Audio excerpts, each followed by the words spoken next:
दूसरे जन्म की इस कहानी को दूसरी कहानियों पर फौकियत हासिल है, क्योंकि इस कहानी में इसरार व तजस्सुस भी है और साइंस व कुरान पर बहस भी।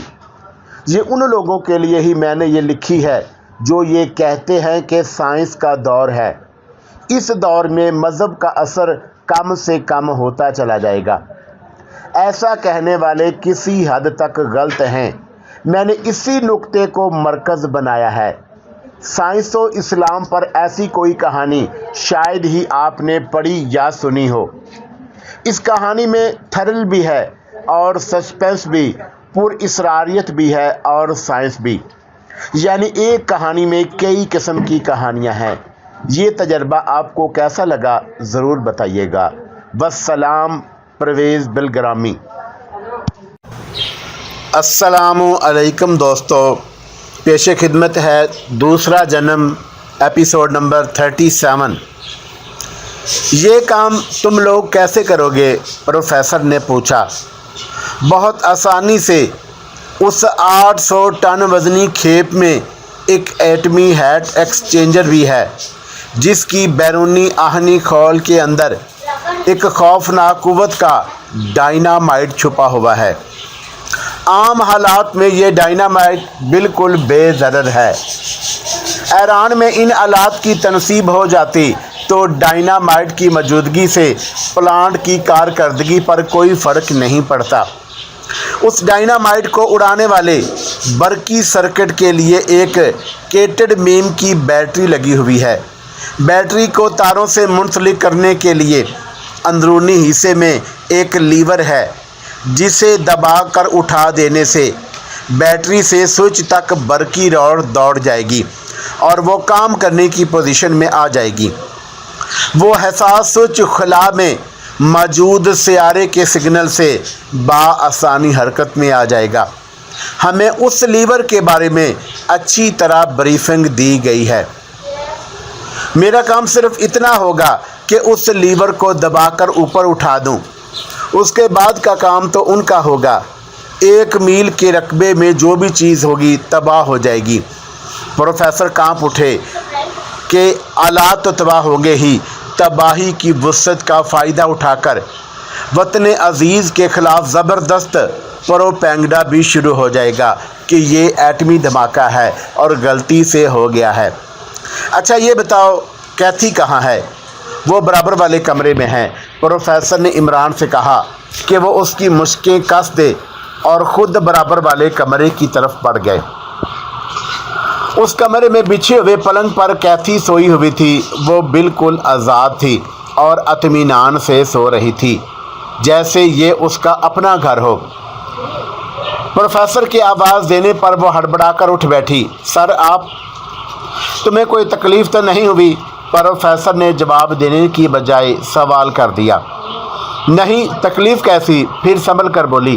कैद में तकलीफ़ भी आराम कहलाती है। मैं एक कैदी हूँ। कैदी होकर ज़्यादा कुछ नहीं सोच सकती। किस्मत का लिखा समझकर सब झील लेती हूँ। चलो गुलाम रसूल के कमरे में चलते हैं, वहीं आराम से बातें होंगी।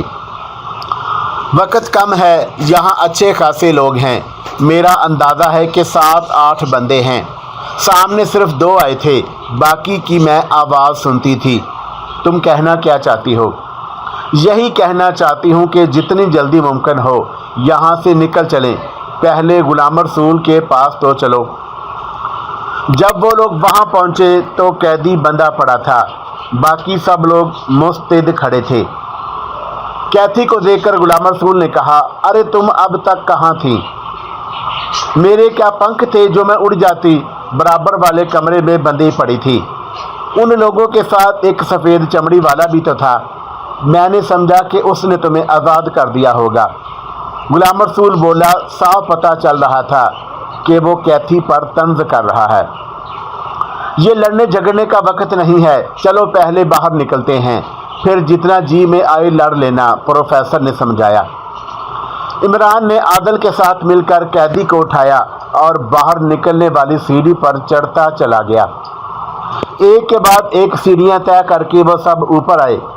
तह खाने से निकलने के बाद उन्होंने बेहोश पड़े शख्स की तरफ देखा।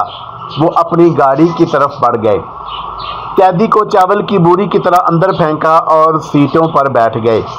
गाड़ी नंगार की तरफ चल पड़ी। राकापोशी के पीछे से सूरज अपना चेहरा उभार रहा था जब वो लोग नंगार पहुंचे।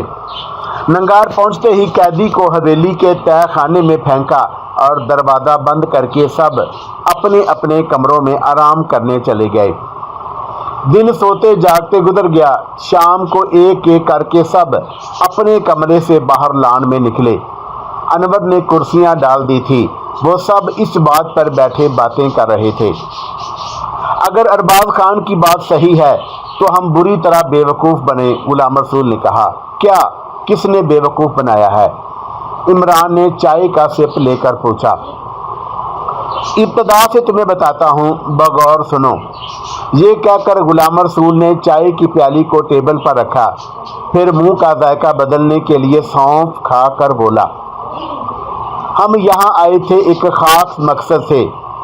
प्रोफेसर साहब का इरादा है कि यहाँ एक बड़ी लेबॉर्ट्री बनाएंगे और वो तजर्बात जो इन्होंने अमेरिका में शुरू किए थे उसे पूरा करेंगे। लेबॉर्ट्री अभी ज़ारे तकमील थी कि ये फड्डे भी शुरू हो गए। हमें एक ऐसा बच्चा मिला जो फर इंग्लिश बोलता था, जबकि उस इलाके के लोग सही तौर पर उर्दू भी नहीं बोल सकते। उसकी अंग्रेज़ी पर हम हैरान हो रहे थे कि प्रोफेसर को बताया गया कि उनकी शक्ल यहाँ से एक मुकद्दस शख्स असदल कबीर से मिलती है, जिसके बारे में कहा जाता है कि वो दोबारा जन्म लेगा। फिर प्रोफेसर ने एक किस्तवार ख्वाब देखना शुरू कर दिया जिसमें वो असदल कबीर की शक्ल में होते। कहानी तो बड़ी दिलचस्प है, किसी डाइजेस्ट में ज़रूर छप जाएगी, इमरान ने हंसते हुए कहा। वाकई ये सच है।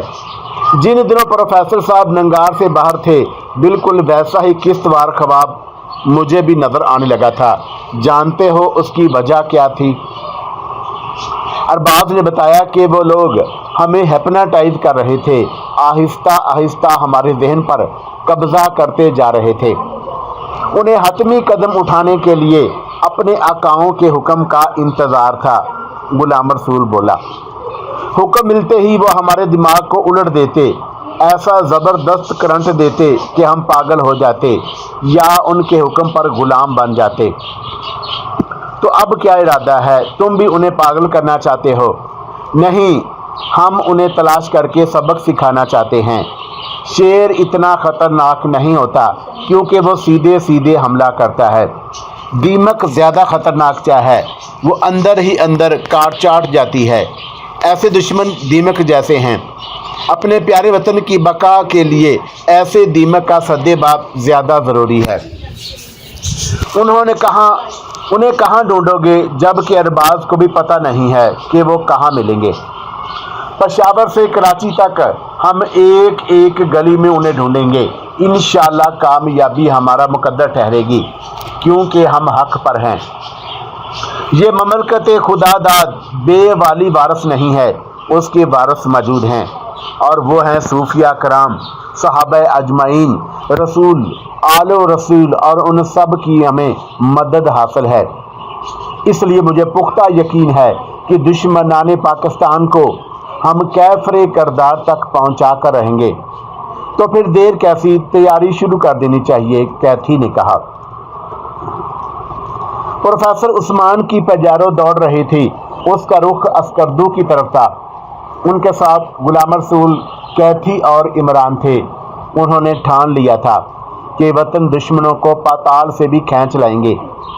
उनका ख्याल था कि दीमक लकड़ियों को खाती है, अंदर से खोखला कर देती है।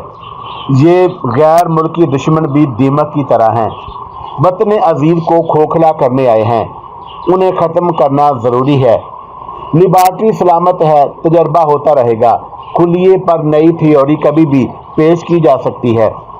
नई थ्योरी पेश करने के लिए और नए तजर्बे करने के लिए जहन का पुरसकून होना ज़रूरी है, और जहन तभी पुरसकून होता है जब वतन की सलामती पर ख़तरा या सालमियत पर आँच महसूस ना हो। ये वतन दुश्मन आँच तेज़ करने आए हैं, उन्हें खदेड़ना बहुत ज़रूरी है और उन्हें खदेड़ने के लिए ही अपने साथियों के हमरा हम निकले हैं। पजारोस्कर्दो तक उनके साथ ही, फिर वहाँ से वो बजरिया हवाई जहाज इस्लामाबाद पहुँचे। कैदी ने बताया कि बड़े लोग इस्लामाबाद में रूपोश हैं, उनके चेहरों से नकाब नोचने के लिए इस्लामाबाद जा रहे थे। इस्लामाबाद में इमरान के एक साथी का खाली बंगला था, वो उसी बंगले में ठहरते। अभी उन्होंने आधा रास्ता तय किया था कि जिस सड़क पर वो चल रहे थे वो किसी ब्यूरो की मांग जैसी सुनी थी। हर तरफ वीरानी, दूर दूर तक आबादी का निशान तक न था। एक तरफ फलक बोस पहाड़ तो दूसरी तरफ गहरी गहरी खाइयाँ भी ऐसी कि सिता से दिखाई ना दे। ऊपर से लड़कने वाले गाड़ियाँ पुर्जों में तब्दील हो जाएं। इसीलिए तो इमरान नहायत मोहतात अंदाज में ड्राइविंग कर रहा था। उसकी ज़रा सी चूक मौत का सामान बन सकती थी। उसने पेजारो की स्पीड 60 मील फी घंटे से भी कम रखी थी। यही हल्की रफ्तार उसके काम आ गई और वो एक अंधा मोड़ था। मोड़ से मुड़ते ही वो चौंक उठा। सड़क के बीचों बीच एक वैन खड़ी थी और वो इस तरह तिरछी खड़ी थी कि उसे क्रॉस करना मुमकिन नहीं था। इमरान ने ब्रेक पर दबाव बढ़ा दिया, पेजारो रुक गई। अभी वो लोग उतरे भी नहीं थे कि उनकी गर्दनों से कलाशनकोव की ठंडी नालियां आ लगी। सब के सब हैरान थे कि ये लोग कौन हैं, क्या डाकू हैं, लूटना चाहते हैं। मगर ये तजस्सुस कायम ना रह सका। उनमें से एक बोला, प्रोफेसर उस्मान, तुम्हारे लिए पैगाम है। फिर उसने वायरलेस का हेडफोन बढ़ाया। वो लॉन्ग रेंज का वायरलेस सिस्टम था। उसमें से आवाज़ आ रही थी, कैसे हो प्रोफेसर, तुम हमारी नज़रों से छुप नहीं सकते। पिछले दिनों हम देगर मामलात में उलझे हुए थे, इसी का तुमने फ़ायदा उठाया था और मकबूजा इलाके की तरफ निकल गए थे। अब हम पूरी तरह होशियार हैं, तुम मेरा कुछ भी नहीं बिगाड़ सकते।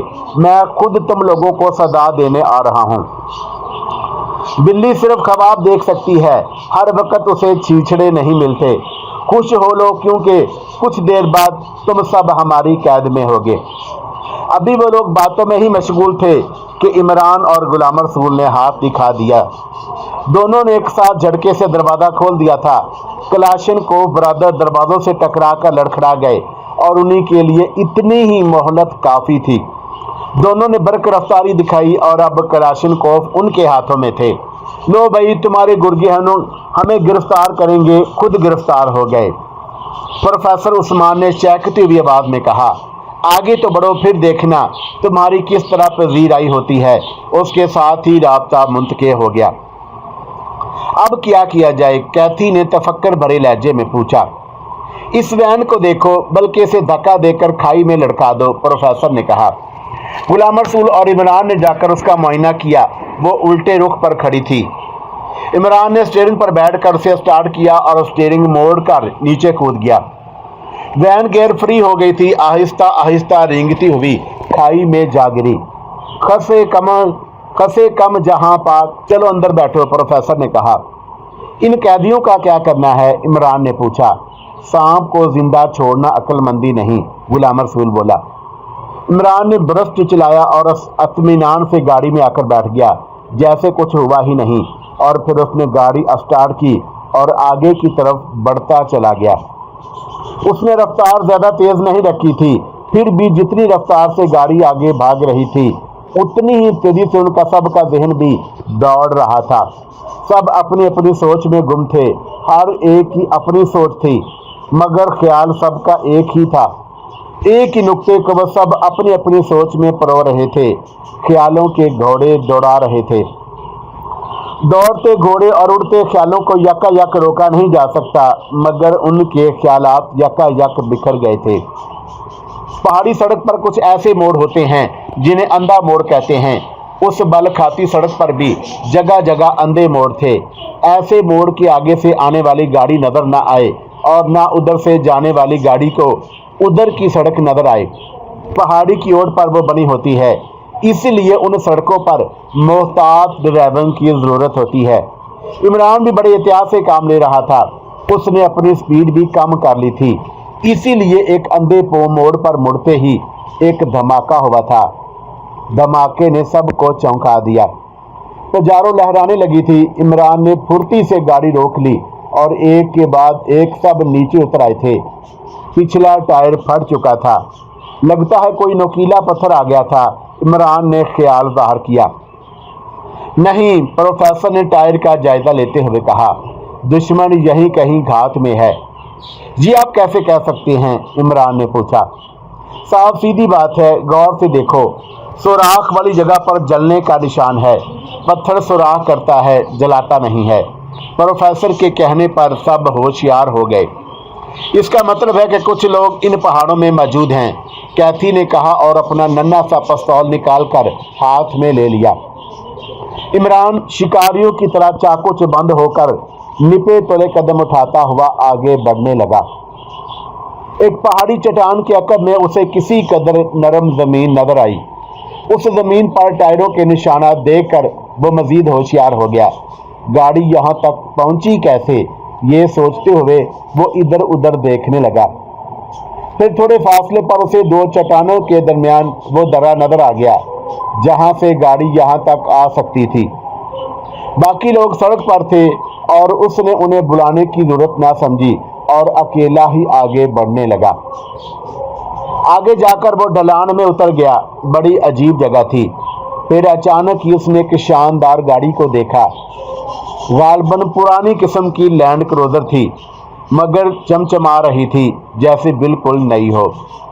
وہ اس طرح کھڑی ہوئی تھی جیسے آس پاس کوئی موجود نہ ہو۔ وہ بڑے محتاط انداز میں آگے بڑھنے لگا۔ پستول اس نے ہاتھ میں پکڑ رکھا تھا اور عقابی نظروں سے ادھر ادھر دیکھ رہا تھا۔ اس کے کان آہٹ پر لگے ہوئے تھے، لیکن اس نے اس آہٹ کو محسوس نہیں کیا جو اچانک ہی عقب میں ابھری تھی۔ البتہ جب ایک پتھر کے لڑکنے کی آواز سنائی دی تو وہ پلٹ کر ادھر دیکھنے لگا۔ دوسرے ہی لمحے چونک اٹھا۔ اس نے 4 افراد کو دیکھا، 3 مرد اور 1 عورت، اور ان میں سے ایک کے ہاتھ میں کلاشن کوف نظر آ رہی تھی۔ اس کا رخ اسی کی جانب تھا۔ فوراً ہی ان میں سے ایک مرد کی خوفناک آواز ابھری، یقینی طور پر تم سمجھدار آدمی ہو اور ہماری ہدایت پر عمل کرو گے۔ سب سے پہلے یہ پستول اس طرف پھینک دو، لیکن اس طرح کے نشانہ بنانے کی کوشش نہ کی جائے۔ کلاشن کوف کی موجودگی میں ایک پستول کس قدر بے وقت تھا وہ اس کے بارے میں بخوبی جانتا تھا۔ دوسرا آدمی پھر گڑاتی ہوئی آواز میں بولا، کوئی چالاکی دکھانے کی کوشش تمہارے حق میں بہتر نہیں ہوگی۔ پستول پھینک کر ہاتھ اوپر اٹھا لو۔ دوسرے آدمی کی آواز بے پناہ سخت تھی۔ یہ لمبے قد کا دبلا پتلا آدمی تھا اور خاصا خطرناک معلوم ہوتا تھا، جبکہ لڑکی کافی خوبصورت تھی اور اس نے جینز پہن رکھی تھی۔ وہ ایک لمحے تک سوچتا رہا کیا کیا جائے۔ ابھی وہ لوگ پوری طرح ہوشیار تھے۔ اس کی ہلکی سی لغزش خطرناک ثابت ہو سکتی تھی، اس لیے ابھی مناسب موقع کا انتظار کیا جائے۔ یہی سوچ کر اس نے پستول ان کی طرف زور سے اچھال دیا۔ اب صورتحال سے سمجھوتا کرنے کے علاوہ کوئی دوسرا راستہ نہیں تھا۔ اس پستول کو لڑکی نے آگے بڑھ کر اٹھا لیا، اسے چہرے کے قریب کر کے دیکھا اور پھر اس کی نال پر پھونک مار کر اسے اپنے ہاتھ میں ہی دبا رہنے دیا۔ پھر وہ لوگ آہستہ آہستہ آگے بڑھنے لگے۔ چند لمحوں بعد وہ اس کے قریب پہنچ گئے تھے۔ قریب پہنچنے پر عمران کو اندازہ ہوا کہ یہ لوگ مقامی نہیں ہیں، بلکہ وہ سب سفید فام ہے۔ وہ خشک ہونٹوں پر زبان پھیر کر انہیں دیکھنے لگا تو ان میں سے ایک نے کہا، اچھے بچے ہو، اب یوں کرو کہ لینڈ کروزر کی جانب مڑو اور چلتے رہو، لیکن خبردار، ابھی ہم نے تمہاری تلاشی نہیں لی ہے۔ اگر تمہاری جیب میں کوئی ہتھیار ہے تو اسے نکالنے کی کوشش نہ کرنا۔ عمران نے کوئی جواب نہیں دیا اور دونوں ہاتھ بلند کیے لینڈ کروزر کی جانب بڑھنے لگا۔ لیکن یہ لمحات اس کے لیے سوچنے کے لمحات تھے کہ خود کو ان کی تحویل میں دے دے یا پھر ان کے چنگل سے نکلنے کی کوشش کرے۔ دونوں میں سے کیا بہتر رہے گا وہ سوچ رہا تھا۔ وہ لوگ اس کے پیچھے پیچھے آ رہے تھے اور شاید اس دوران میں اس کے بارے میں یہ اندازہ لگانے لگے تھے کہ وہ ایک بزدل آدمی ہے۔ جو خاموشی سے ان کے احکامات پر عمل کر رہا ہے، یہی بہتر موقع تھا کہ وہ انہیں ڈاج دے دے۔ چنانچہ عمران نے کن اکھیوں سے پیچھے کی طرف دیکھا، پھر اس نے ایک لمحے کے لیے حالات کا تجزیہ کیا۔ وہ لوگ آہستہ آہستہ فاصلہ کم کر رہے تھے اور اب اس سے اتنے پیچھے تھے کہ اگر وہ الٹی چھلانگ لگاتا تو ان تک پہنچ جاتا۔ انہوں نے اپنے ہاتھوں میں دبے ہوئے ہتھیار بھی اب لاپرواہی کے انداز میں پکڑے ہوئے تھے اور وہ بآسانی مار کھا سکتے تھے۔ پھر تھوڑے فاصلے پر ایک ہلکا سا نشیب آیا اور اس کے فوراً بعد وہ لینڈ کروزر تک پہنچ جاتے، لیکن نشیب میں اترنے کی بجائے اس نے نشیب کے کنارے ہی سے اچانک اپنے بدن کو تولا اور الٹی چھلانگ لگا دی۔ عمران اس شخص پر جا پڑا جس نے کلاشنکوف سنبھال رکھی تھی، اور اس کے دونوں ساتھی اور وہ لڑکی ذرا پیچھے تھے، کیونکہ یہی اپنی دانست میں عمران کو کور کیے ہوئے آگے بڑھ رہا تھا۔ ایک لمحے کے لیے عمران اس کے شانوں پر رکا اور دوسرے ہی لمحے اس نے ایک زوردار لات اس کی کلاشنکوف پر رسید کی۔ چونکہ عمران کا یہ عمل غیر متوقع اور انتہائی سخت تھا، اس لیے وہ کچھ نہ سمجھ سکے، اور جو شخص کلاشنکوف سنبھالے ہوئے تھا صرف اس لات بلکہ بقیہ وزن کو بھی برداشت نہ کر سکا اور پتھریلی زمین پر بری طرح گرا۔ عمران کے پورے بدن کا بوجھ اس وقت اس کی گردن پر تھا، چنانچہ اس کا سر اس کی قوت سے زمین سے ٹکرایا کہ خاصی زوردار آواز سنائی دی۔ پھر پیچھے موجود لوگ جو صورتحال کو سمجھ نہیں پائے تھے ہوشیار ہوئے اور عمران کی طرف لپکے، اور ان میں سے 2 افراد نے ایک دم چھلانگیں لگائیں۔ عمران تو کروٹ بدل کر ایک طرف ہٹ گیا، لیکن اس بدبخت کی شامت ہی آ گئی تھی جو اب عمران کی بجائے ان دونوں کے نیچے دب گیا تھا، اور چونکہ نیچے چٹان تھی جس میں نوکیلے پتھر بھی تھے، یہ پتھر 2 افراد کی قوت کے ساتھ نیچے سے اس کے سینے میں چبھے اور اس کی حلق سے ایک دل دوز چیخ نکلی۔ دوسری چیخ اس لڑکی کی تھی جو ان کے ساتھ تھی اور بدحواسی میں اپنے گرے ہوئے ساتھیوں کو دیکھ رہی تھی۔ اس سے پہلے کہ وہ کوئی عمل کرتی، عمران نے پھرتی سے ایک بار پھر چھلانگ لگائی اور لڑکی کے بال اس کی مٹھی میں آ گئے اور وہ اسے رگڑتا ہوا زمین پر لے گیا، پھر اسے سنبھلنے کا موقع نہیں دیا۔ اسی دوران میں وہ دونوں افراد موقع پا کر اس کے قریب آ گئے تھے، اور اس بار عمران لڑکی کو چھوڑ کر ان دونوں کو ڈاج دینے میں کامیاب نہیں ہو سکا، وہ ان کی گرفت میں آ گیا تھا۔ لیکن اچانک ہی اس نے ان کی گرفت میں ہی ایک کو زوردار لات ماری، وہ کراہتا ہوا نیچے گرا، لیکن اس نے عمران کو پکڑ ہی لیا تھا۔ جس طرف وہ دونوں گرے تھے وہاں بھی ایک نشیب تھا، وہ دونوں نشیب میں لڑکنے لگے۔ وہ شخص جو پہلے شکار تھا نہ جانے کس عالم میں تھا، اور دوسرا لڑکی کو سنبھال رہا تھا، اور تیسرا آدمی عمران کے ساتھ نشیب میں گتھم گتھا تھا۔ نیچے لڑکتے ہوئے عمران کے بدن میں نوکیلے پتھر چبھ رہے تھے، اس کا سر بھی کئی بار پتھروں سے ٹکرایا، اسے خاصی تکلیف محسوس ہو رہی تھی، پھر بھی وہ اپنے حواس کو سنبھالے ہوئے تھا اور مسلسل اسی کوشش میں تھا کہ زیادہ تر چوٹ اس کے مقابل کو پہنچے اور اس کا جسم اوپر ہی رہے۔ اسے اس عمل میں مکمل کامیابی تو حاصل نہیں ہو سکی تھی، لیکن خاصی حد تک اس نے کامیابی حاصل کر لی تھی اور اپنے حواس کو بچانے کی کوشش میں کامیاب ہو گیا تھا۔ پھر وہ ڈھلان پر رکے ہی تھے کہ عمران کا ہاتھ اپنے بدن سے لپٹے ہوئے شخص کی پیٹی سے ٹکرایا جس میں ریوالور موجود تھا۔ چنانچہ دوسرے ہی لمحے اس نے ریوالور کو اپنے قبضے میں لے لیا اور اس کے بعد پھرتی سے اٹھ کھڑا ہوا۔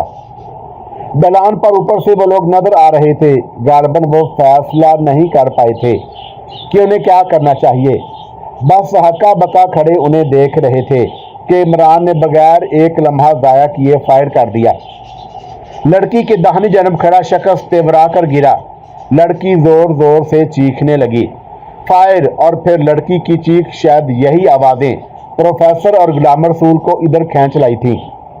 وہ دونوں آگے بڑھ ہی رہے تھے کہ دوسرا فائر ہوا اور لڑکی بھی کسی گیند کی طرح لڑکتی ہوئی نیچے آ گئی۔ تیسرا شخص اوپر بے ہوش تھا، عمران نے اس پر بھی فائر کر دیا۔ عمران خیریت تو ہے؟ پروفیسر نے جھانک کر پوچھا۔ جی ہاں، اوپر ابھی ایک زندہ ہوگا، ہوشیار رہیں، عمران نے جواب دیا۔ غلام رسول نے اس کی مشقیں کس دی تھی۔ تم بے فکر رہو اور اوپر آ جاؤ، پروفیسر نے کہا۔ میں پہلے دیکھ لوں ان میں سے کوئی زندہ تو نہیں رہ گیا۔ یہ کہہ کر عمران نے ایک ایک کر کے تینوں کے جسموں کو ٹٹول کر دیکھا۔ اس کا نشانہ بے خطا تھا۔ تینوں کی پیشانی پر روشن دان کھلے تھے۔ ایسی حالت میں کسی کا زندہ بچنا ناممکن سی بات تھی۔ وہ تینوں بھی مر چکے تھے، اس لیے عمران نے انہیں چیل کبوں کی ضیافت کے لیے چھوڑ دیا۔ اوپر پہنچ کر اس نے کہا، پروفیسر صاحب، یہ تو پوری تیاری کے ساتھ آئے تھے۔